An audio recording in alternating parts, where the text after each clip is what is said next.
Hello my dear student, how are you. आप कैसे हैं? मैं आशा करता हूं आप स्वस्थ होंगे, मस्त होंगे और अपने पढ़ाई में व्यस्त होंगे। आगामी जो 2026 में आने वाली 10th की एग्ज़ाम है उससे रिलेटेड मैं एक आपको क्लास 10th का एक चैप्टर है बहुपद पॉलिनोमियल, उसका आज मैं इंट्रोडक्शन देने जा रहा हूं। और ये इंट्रोडक्शन, ये चैप्टर बहुत इंपॉर्टेंट है हम लोग के लिए, क्योंकि 2025 में इससे 11 ऑब्जेक्टिव और एक सब्जेक्टिव पूछा था। वही 2024 में इस चैप्टर से 11 ऑब्जेक्टिव और फर्स्ट सिटिंग में 4 सब्जेक्टिव और सेकंड सिटिंग में 3 सब्जेक्टिव पूछा था, और दोनों सिटिंग में जो है 11 ऑब्जेक्टिव पूछे थे। और 2025 के दोनों सिटिंग में 11 ऑब्जेक्टिव और एक सब्जेक्टिव पूछा गया था। जो चैप्टर है आपका बहुपद, इसका मैं इंट्रोडक्शन देने जा रहा हूं। और सबसे पहले एक बात हम लोग देख लेते हैं। क्या बोला गया है कि ज्ञान जो है धन से उत्तम है। ज्ञान धन से उत्तम है क्योंकि धन की रक्षा तुम करते हो और ज्ञान जो है तुम्हारी रक्षा करती है। कितना बढ़िया बात बोला गया है कि ज्ञान जो है धन से ज़्यादा बेहतर है, क्योंकि धन की रक्षा हम करते हैं और हमारा जो रक्षा करता है वो ज्ञान करता है। तो आइए हम लोग इस चैप्टर को चालू करते हैं।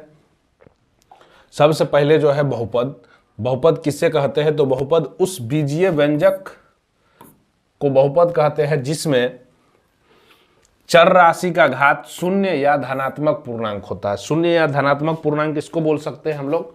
पूर्ण संख्या आप लोग जानते होंगे। पूर्ण संख्या जिसको होल नंबर बोलते हैं, ये कहाँ से चालू होता है? 0 1 2 3 ऐसे कर करके ये सब क्या होता है? एक तो शून्य भी हो गया और इसमें धनात्मक संख्या, यानी बहुपद का जो घात होगा, बहुपद का जो पावर होगा, सो क्या होगा? पूर्ण संख्या होगा। बहुपद का पावर क्या होगा? पूर्ण संख्या होगा। और इसमें हम लोग देखते हैं अब क्या है? चर किसको बोलते हैं? तो ABC XY Z, ये सब जो है चर है। ये सब क्या है? चर है, जिसको हम लोग क्या बोलते हैं? वेरिएबल भी बोलते हैं। और अचर उसको बोलते हैं जो संख्या हो गए हमारे 1 2 3 ऐसे कर करके ये जो संख्या हो गया उसको बोलते हैं अचर। इसको इंग्लिश में कांस्टेंट भी बोलते हैं, कांस्टेंट। और इसको इंग्लिश में क्या बोला जाता है? वेरिएबल। तो चर और अचर आप समझ गए होंगे। बहुपद किसको बोलेंगे? जिसका घात क्या होगा? पूर्ण संख्या होगा। जिसका घात पूर्ण संख्या होगा उसको क्या कहेंगे? बहुपद कहेंगे। अब हम लोग बात करते हैं बहुपद के मानक रूप पे। बहुपद का मानक रूप क्या होता है? तो बहुपद को घटते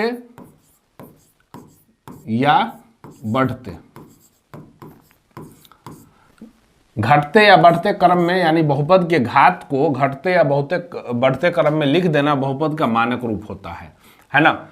यानी इंक्रीजिंग ऑर्डर या डिक्रीजिंग ऑर्डर में लिखना बहुपद का मानक रूप कहलाता है। आरोही क्रम में, अवरोही क्रम में लिखना। जैसे अगर मैं मान के चलो एक बहुपद लिखूं, ये x का power 5 plus 2x cube plus 3x square plus 2x plus 1, इस टाइप का जो बहुपद हो गया ये घटते क्रम में हो गया, लेकिन ये मानक रूप है। क्या है? मानक रूप है। या ऐसे भी लिखा जा सकता है 2 प्लस x का power x plus x square plus x cube plus x to the power 4। ये सब जो है ये बढ़ते क्रम है, इसको भी मानक रूप कहेंगे। और ये जो है इसको भी मानक रूप कहेंगे। यानी बहुपद का मानक रूप या तो बढ़ते क्रम में होता है या घटते क्रम में सजाने पर जो मिलता है बहुपद का मानक रूप कहलाता है। अब हम लोग बात करते हैं बहुपद के गुणांक। अब जैसे आपको दे दिया है, मान के चलिए 5x स्क्वायर, क्या दे दिया हुआ है? 5x square. तो x स्क्वायर को जो गुणांक होगा वो क्या होगा? 5। x स्क्वायर का गुणांक होगा, ये क्या होगा? 5। गुणांक 2 प्रकार का होता है। एक होता है अंक गुणांक और दूसरा होता है अक्षर गुणांक। एक होता है अंक गुणांक और दूसरा होता है अक्षर गुणांक। तो अंक गुणांक में होता है जो अंक को हम लोग गुना में जो अंक रहते हैं उसको लिखते हैं, तो अंक गुणांक। जैसे x स्क्वायर के गुना में 5 है, तो ये जो है इसका अंक गुणांक है। या आपको मान के चलो मैं आपको दे दिया 2xyz है। इसमें अगर अंक गुणांक पूछा जाए तो अंक गुणांक क्या हो जाएगा? 2। अंक गुणांक कितना हो जाएगा? 2। और अक्षर गुणांक जैसे अगर बोल दिया z का अक्षर गुणांक क्या होगा, z का अक्षर गुणांक क्या हो जाएगा, एक्स वाई। z का अक्षर गुणांक क्या हो जाएंगे, एक्स वाई। तो अक्षर गुणांक और अंक गुणांक आप समझ गए होंगे। अगर कोई भी बहुपद में अगर अंक गुना के रूप में रहे तो वो हो जाता है अंक गुणांक। और इसी में अगर अक्षर के बारे में पूछ दिया जाए, जैसे अगर मान के चलिए एक्स वाई है, अगर y का अक्षर गुणांक पूछेगा तो x होगा और x का अक्षर गुणांक पूछेगा तो y होगा, है ना। तो अंक गुणांक अंक गुणांक और अक्षर गुणांक में अंतर आप समझ गए होंगे। आगे हम लोग देखते हैं, ये जो है आप बहुपद के घात यहाँ पे देखिए x का पावर 0 दिया हुआ है, 5 का पावर 0 है, z का पावर 0 है, x का पावर 0 है, इसका मान कितना होगा, 1 होगा, इसका भी मान कितना होगा, 1 होगा और इसका भी मान कितना होगा, 1 होगा। ये कैसे हो गया, तो मैं आपको बता दूं कि किसी भी संख्या का पावर अगर 0 दिया हुआ है, किसी भी संख्या का घात अगर 0 है तो उसका आंसर क्या होता है, 1 होता है। तो उसका मान जो होता है वो क्या होता है, 1 होता है। इसलिए x का पावर 0, 5 का पावर 0 और z का पावर 0 का जो मान हो गया है वो क्या हो गया है, 1। अब देखिए बहुपद के घात में इसको देखते हैं, एक्स स्क्वायर, तो इसका घात कितना हो जाएगा, घात बराबर हो जाएंगे 2, घात क्या हो जाएगा, 2। अब ये जो है रूट जो x है इसका घात क्या होगा, तो आप जानते हैं कि रूट को जो है रूट अगर हटाएंगे तो हम इसके बदले में क्या लिख सकते हैं, 1/2। तो ये इसका जो घात होगा वो क्या हो जाएगा, 1/2। इसका घात क्या होगा, 1/2। ये है x टू दी पावर -3 यानी इसका घात जो होगा वो क्या हो जाएगा, -3। और ये है आपका 1/x का पावर 4, तो इसका घात क्या होगा, इसका घात हम लोग इसको पहले ऊपर लेके जाएंगे तो ये जो प्लस में है वो कहाँ चला जाएगा, माइनस में।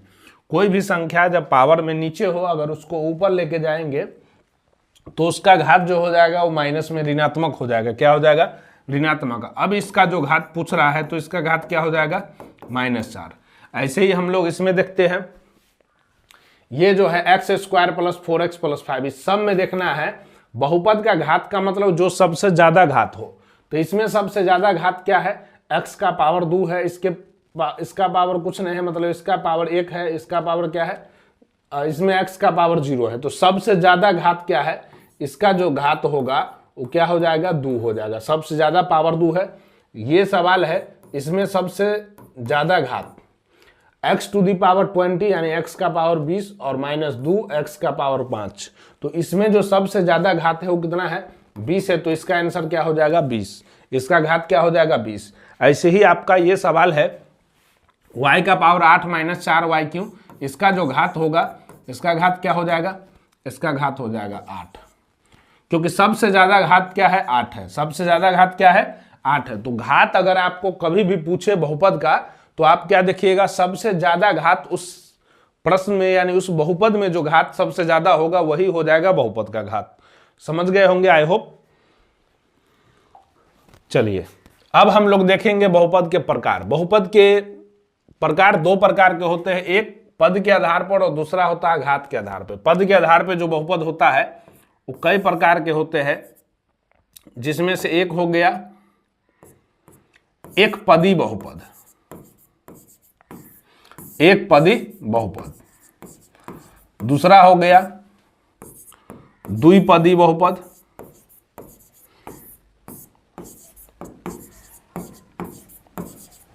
तीसरा हो गया त्रिपदी बहुपद,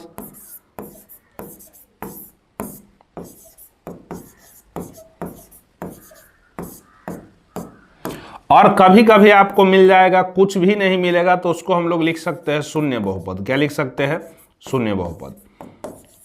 अब देखिए एक पदी बहुपद का मतलब हो गया कि इसमें सिर्फ एक पद होना चाहिए। कितने पद होना चाहिए, एक पद होना चाहिए। जैसे हो गया 4x²। इसमें अगर देखिए पद का गिनती जो होता है, कितना पद है कितना नहीं है, उस पद का गिनती के लिए हम लोग क्या देखते हैं कि मान के चलिए 4x + 5y दे दिया, तो जब तक इसके बीच में प्लस या माइनस नहीं रहेगा, जब तक इसके बीच में प्लस या माइनस नहीं रहेगा तब तक हम लोग इसको अलग अलग काउंटिंग नहीं कर सकते हैं। तो इसमें जो है 4x², इसमें ना प्लस है ना माइनस है बीच में, तो ये क्या हो जाएगा, एक पदी बहुपद हो जाएगा, या 3x हो गया या 2 हो गया, ये सब क्या है, एक पदी बहुपद है। ये कैसा बहुपद है, एक पदी बहुपद। अब द्विपदी बहुपद देखेंगे। द्विपदी बहुपद में क्या है, जैसे हो गया x प्लस वाई, है ना, ये एक घात वाला दो चर वाले द्विपदी बहुपद है। या आपको हो गया 2x प्लस 4, ये द्विपदी बहुपद है। या आपको हो गया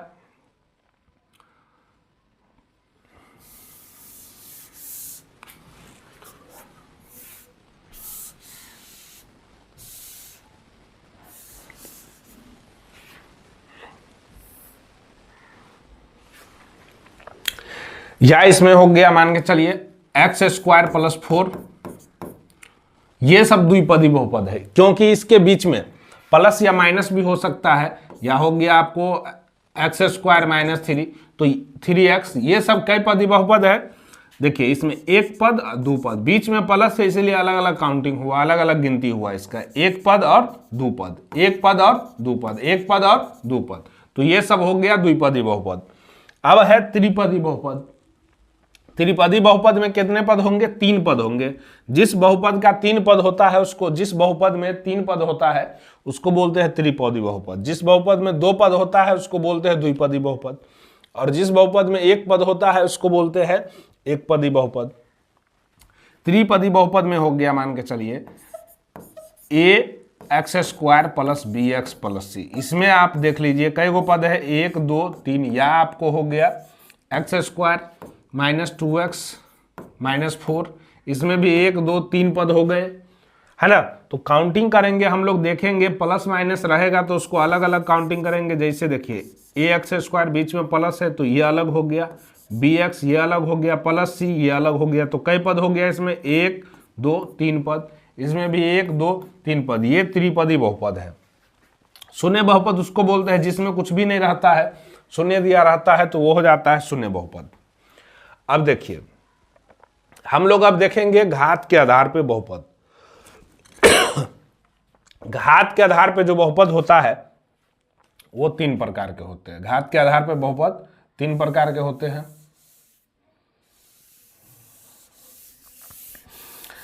हम लोग देखते हैं, पहला जो होता है घात के आधार पे बहुपद, एक होता है रैखिक बहुपद। क्या होता है पहला, रैखिक बहुपद।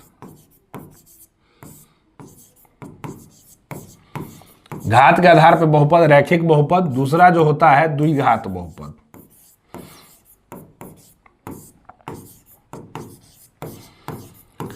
तीसरा जो होता है त्रिघात बहुपद।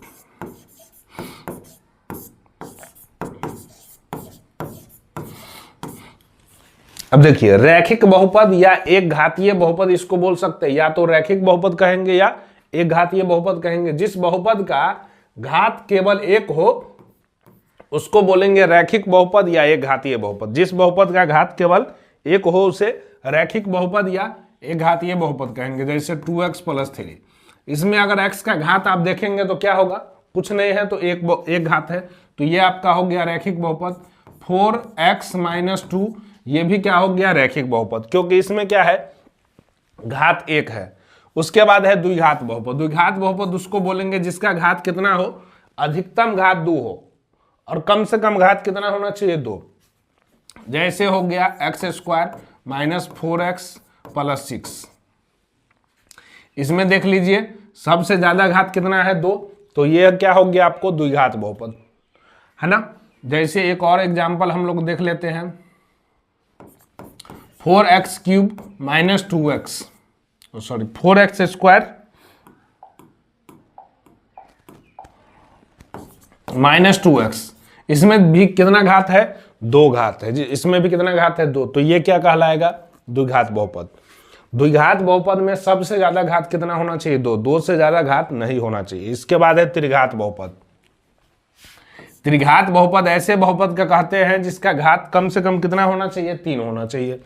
तो यहां पे हो गया मान के चलो x क्यूब, ये भी त्रिघात बहुपद हो गया। या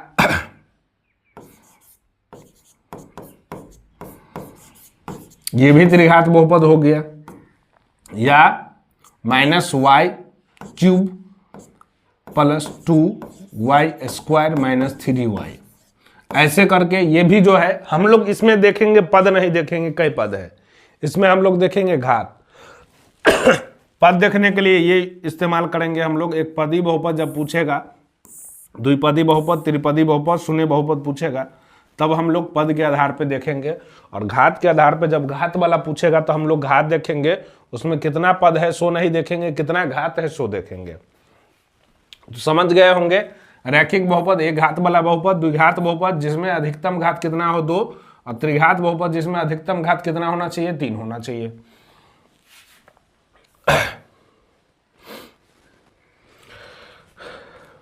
हम लोग कुछ एग्जाम्पल देख लेते हैं। ये अब है रैखिक बहुपद।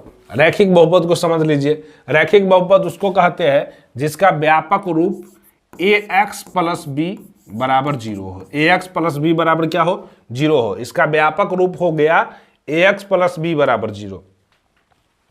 घात इसका कितना है 1, तो इसका अधिकतम घात कितना होगा 1 होगा। और शून्यक की संख्या इसमें कितना होगा, शून्यक की संख्या भी 1 होगा। जैसे मान के चलिए आपको दे दिया सवाल x माइनस 4 बराबर 0, इसका घात कितना है 1, और इसका जब हम लोग x का वैल्यू निकालेंगे -4 जब बराबर की इस साइड आ जाएगा तो क्या हो जाएगा +4। तो इसका कई गो शून्यक निकल के आया x का 1 ठो। शून्यक उसको बोलते हैं, जैसे देखिए x माइनस 4 है बराबर 0, इसमें क्या ऐसा x का वैल्यू रखा जाएगा जिसका आंसर क्या आ जाए 0। तो इसमें सिर्फ +4 रखेंगे तो x का वैल्यू क्या आ जाएगा 0 आ जाएगा। तो इसमें शून्य की संख्या कितनी होगी 1 होगी। शून्य की संख्या कितनी होगी इसमें 1 होगी। रैखिक बहुपद की शून्यकों की संख्या क्या होगा 1 होगा। अब हम लोग देखेंगे द्विघात बहुपद। ये द्विघात बहुपद है, द्विघात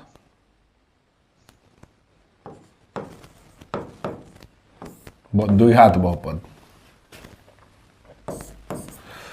अब देखिए इसका जो व्यापक रूप होता है, द्विघात बहुपद का जो व्यापक रूप होता है वो होता है ax² plus bx plus c बराबर 0, जहां पे a, b, c ये सब वास्तविक संख्या होता है, वास्तविक संख्या होते हैं, और a बराबर नहीं होता है कभी भी 0। अगर a 0 होगा तो ये द्विघात बहुपद नहीं हो पाएगा।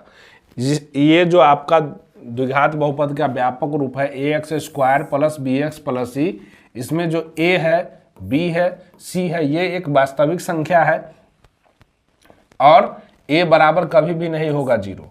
अगर द्विघात बहुपद का घात अगर पूछे तो इसका क्या हो जाएगा, द्विघात बहुपद का घात कितना होता है 2, और द्विघात बहुपद का शून्यक 2 निकलता है, इसका शून्यक भी कितना निकलता है 2। वैसे द्विघात बहुपद के शून्यक अल्फा और बीटा को लिया जाता है। अगर शून्यक का योग, कभी भी आपको द्विघात बहुपद के शून्यक का योग पूछे तो आप मान निकाल सकते हैं अल्फा प्लस बीटा बराबर -b/a। अल्फा प्लस बीटा बराबर -b/a।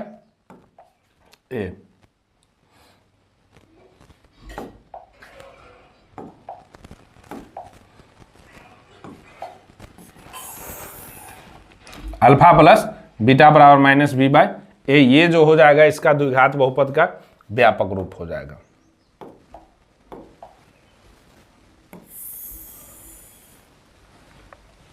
अब देखिए शून्यकों का योग निकालना हो, अब यहां पे अल्फा प्लस बीटा तो हो गया, -b/a कहां से हम लोग लेंगे, तो ये जो व्यापक रूप है हमारे पास ax² plus bx plus c, इसमें क्या होगा, ये जो व्यापक रूप है x² plus bx plus c, इसमें जो है x² के जो गुना में होंगे, x² जो गुना में होंगे वो a का मान होगा, x के गुना में जो होंगे वो b का मान होगा, और लास्ट में जो होगा वो c का, अचर पद जो होंगे वो c का मान होगा।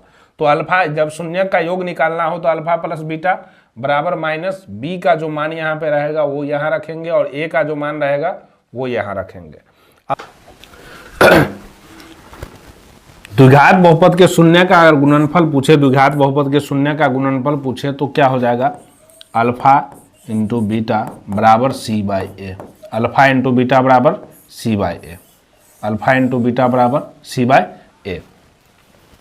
तो अब मैं बता रहा था कि माइनस बी ए और सी ए कहाँ से आएगा, तो एक्स स्क्वायर के बगल में जो है सो ए का मान होगा, एक्स के बगल में जो रहेगा वो बी का मान होगा, यानी एक्स के गुणांक जो होंगे वो बी का मान होगा, एक्स स्क्वायर के गुणांक ए का मान होगा, और जो अचर पद रहेंगे वो सी का मान होगा।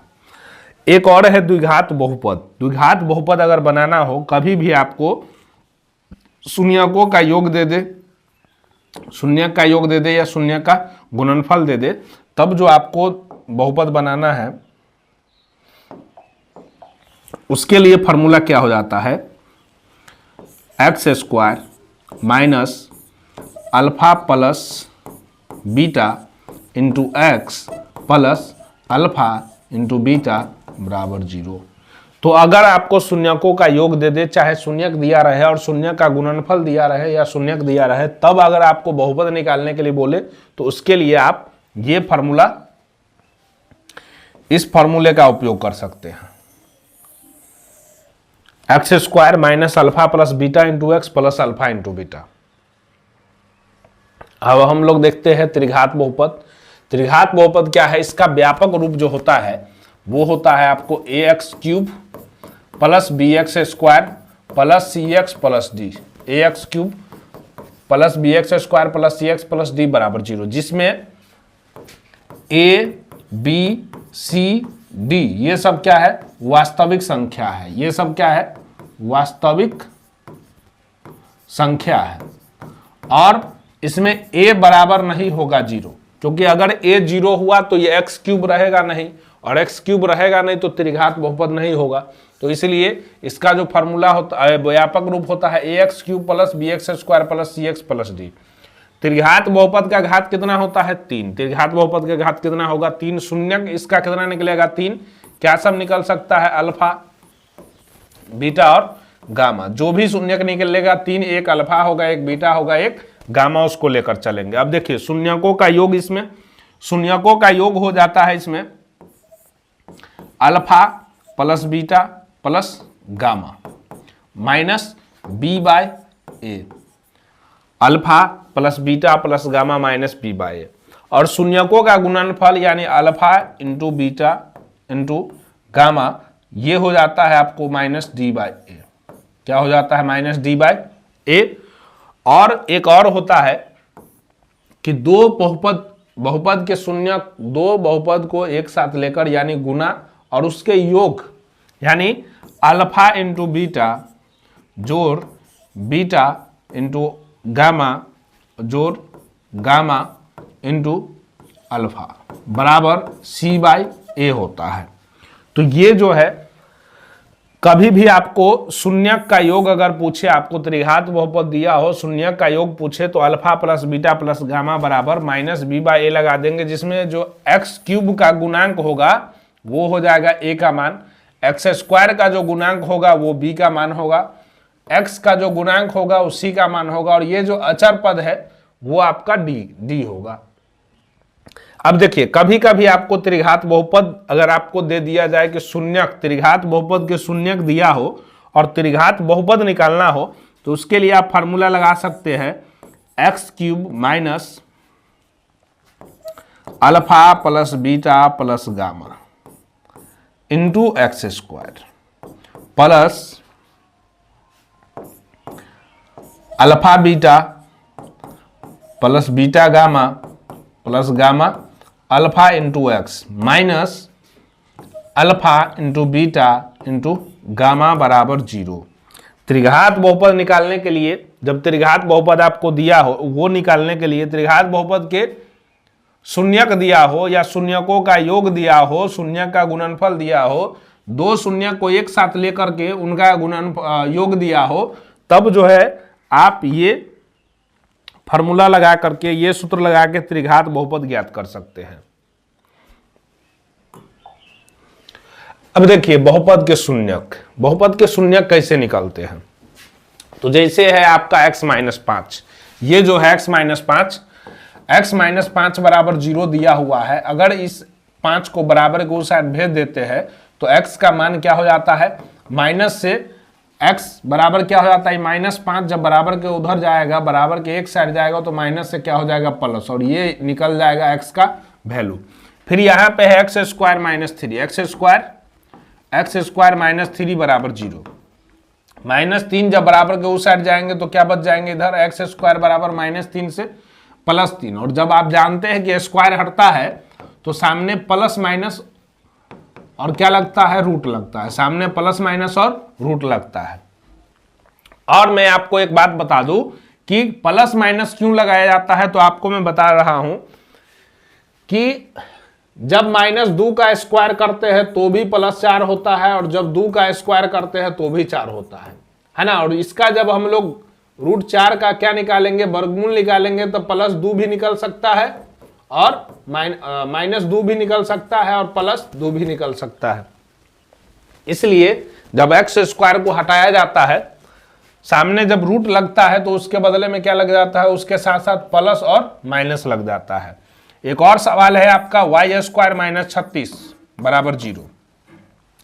जब इस 36 को हमको y का मान जब निकालना होगा, यानी शून्य, y का वैल्यू निकालना होगा, y का जो मान निकलेगा वही बहुपद का क्या कहलाएगा, शून्यक। जैसे x का मान 5 निकला है, बहुपद का शून्यक हो गया। ये एक घातीय बहुपद है इसलिए इसका शून्यक 1 निकला। एक्स स्क्वायर माइनस 3, इसमें पावर 2 है यानी द्विघाती बहुपद है, तो इसका शून्यक देखिए 2 निकला है। एक निकला है x बराबर +3 प्लस √3 और एक निकला है x बराबर -√3। ऐसे ही यहां इसका 2 घात निकलेगा, दो मान निकलेगा। वाई स्क्वायर बराबर -36 है, इसको बराबर के उस साइड भेजेंगे तो वाई स्क्वायर बराबर हो जाएगा 36। स्क्वायर हटेगा तो सामने क्या लग जाएगा, प्लस माइनस और रूट लग जाएगा, किस पे, 36 पे। अब y बराबर क्या वैल्यू निकल के आएगा, 36 का +-6, यानी इसका 2 मान निकला। एक मान निकला कि y बराबर +6, एक निकला -6। ऐसे ही है आपको ये द्विघात बहुपद देखिए, ऐसा अगर कोई सवाल आपको मिलता है तो इसको बोलते हैं शुद्ध बहुपद। इसको क्या बोलते हैं, शुद्ध बहुपद। इसको बोलते हैं हम लोग मिश्रित बहुपद। इसको हम लोग कैसे बनाएंगे, जैसे देखिए गुणनखंड आपको बनाने आता है। गुणनखंड में ऐसे सवाल बनाने के लिए क्या करते हैं, इसको इससे गुना करते हैं। तो 8 को जब -x² से गुना करेंगे तो ये हो जाएगा -8x²। तो आपको क्या करना होता है, इस बीच वाले जो पद है इसको ऐसे 2 भाग में तोड़ना होता है, जिसको गुना करके इतना आ जाए और जोड़कर इतना आ जाए। तो इसके लिए हम लोग क्या कर सकते हैं, -4x + 2x -8 बराबर 0। 4 में से 2 घटा 2 और 4 2 में कितना होता है, 8, वो भी प्लस माइनस हो जाएगा। और इसके बाद रहता है इस दोनों में कॉमन और इस दोनों में कॉमन। तो x² -4x में अगर दोनों में देखेंगे तो दोनों में कॉमन क्या हो सकता है, x² में x कॉमन हो गया तो क्या बचेगा, x, और -4x में से x कॉमन हो गया तो क्या बच जाएगा, 4, प्लस 2x -8 है। तो ऐसा क्या कॉमन लेंगे जो दोनों में भाग लगेगा, x लेंगे तो इसमें लगेगा, इसमें नहीं लगेगा। तो हम लोग क्या लेंगे, 2 से क्या है, इसमें भी भाग लगता है, यानी 2x में 2 से भाग लग गया तो क्या बच गया, x, -2 से 8 में भाग लग गया तो क्या बच गया, 4 बराबर 0।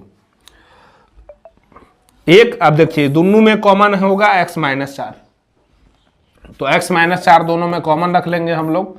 इधर देखिए x -4 कॉमन रख लिए तो क्या बच गया, x, और इधर x -4 कॉमन रख लिए तो क्या बच गया, +2 बराबर 0। अब इसका शून्यक हम लोग कैसे निकालेंगे, तो x -4 बराबर 0 और x + 2 बराबर 0 करके, क्योंकि दोनों के बराबर में क्या था, 0। अब ये जो -4 जब बराबर के उस साइड जाएगा तो x बराबर क्या हो जाएगा, +4। ये +2 जब बराबर के उस साइड जाएगा तो क्या हो जाएगा, -2। तो x का 2 शून्यक निकला, एक निकला 4 और एक निकला 2। जब द्विघात बहुपद होता है उसका 2 शून्यक निकलता है, एक को बोलते हैं अल्फा, एक को बोलते हैं अल्फा, और दूसरा को बोलते हैं बीटा। एक को बोलते हैं अल्फा, दूसरा को क्या बोलते हैं बीटा। जो जो द्विघात बहुपद है उसका शून्यक निकला है, जिसमें दो शून्यक निकला है, एक हो जाएगा अल्फा और एक हो जाएगा बीटा। ये अल्फा हो गया, ये बीटा हो गया। इसमें ये अल्फा हो गया और ये क्या हो गया बीटा हो गया। कोई को भी आप आगे पीछे लिख सकते हैं अल्फा बीटा, लेकिन होगा, है ना। तो ये आपका था द्विघात बहुपद। अब ये हम लोग जान लेते हैं, बहुत सुंदर वाक्य लिखा हुआ है, दूसरों की सोच से अधिक कर दिखाना ही आपकी असली सफलता है। यानी दूसरा जो सोचता है वो सोचता है कि आप नहीं कर पाइएगा, दूसरा कोई जो है सोचता है कि आप नहीं कर पाइएगा, आप अपने मेहनत से करके दिखा दीजिए कि वो जो सोचता है उससे हम बहुत ऊपर है, वो जो सोचता है उससे हम ऊपर है ना। तो आपका मेहनत दूसरे के सोच पे पानी फेर सकता है। आप अपने मेहनत में कमी नहीं कीजिए। मिलते हैं हम लोग अगले वीडियो में। अगर आपको वीडियो अच्छा लगे तो चैनल को सब्सक्राइब करें और अपने दोस्तों के पास शेयर करें।